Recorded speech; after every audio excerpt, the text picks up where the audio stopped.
William E. Simon Best 24 Quotes That Will Change Your Future Life. At least once you should watch this video. I found that I not only tolerated taking risks, I loved it. Infinitely more important than sharing one's material wealth is sharing the wealth of ourselves, our time and energy, our passion and commitment, and, above all, our love. Productivity and the growth of productivity must be the first economic consideration at all times, not the last. That is the source of technological innovation, jobs, and wealth. Writing checks for charities is necessary and important. But it can't compare with corporal works of mercy, which are infinitely greater. Disagreement on issues doesn't mean dissension. All it means is that honest men can differ in their approach. You lay out your positions, and President makes a decision.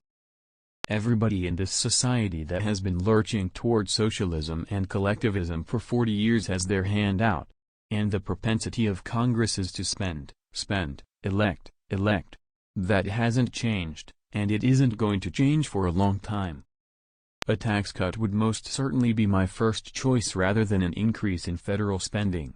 Those who advocate that fail to see that spending not only continues in subsequent years, but it grows and grows. My father's card-playing buddies treated me as a plain, ordinary, commonplace kid destined for mediocrity, or less. I suppose they expected that I would spend my life as a clerk of some sort.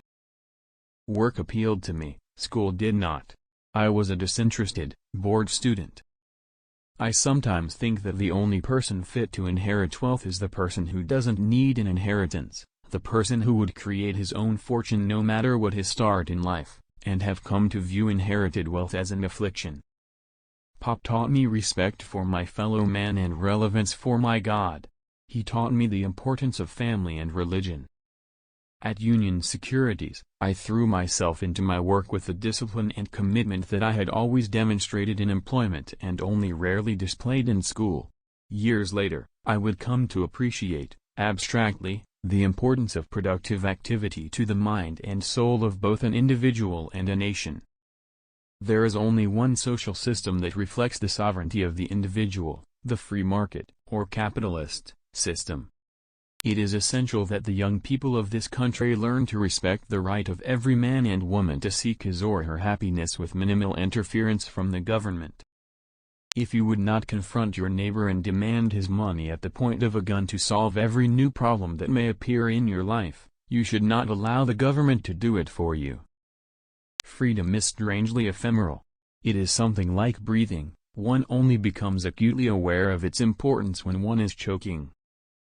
The fact throughout history is that whenever government dominates the economic affairs of its citizenry, a free society is eroded, then destroyed, and a minority government ensues.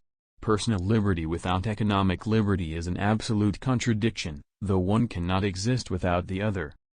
The American citizen must be made aware that today a relatively small group of people is proclaiming its purpose is to be the will of the people. That elitist approach to government must be repudiated. If you really want to help the poor, help the rich. They're the ones who will invest, build more factories, create more jobs. Achievers must not be penalized or parasites rewarded if we aspire to a healthy, productive, and ethical society. Is it not strange that the descendants of those Pilgrim Fathers who crossed the Atlantic to preserve their own freedom of opinion have always proved themselves intolerant of the spiritual liberty of others? The nation ought to have a tax system which looks like someone designed it on purpose. I continue to believe that the American people have a love-hate relationship with inflation. They hate inflation but love everything that causes it. Friedman's influence reaches far beyond the academic community and the world of economics. Rather than lock himself in an ivory tower, he has joined the fray to fight for the survival of this great country of ours.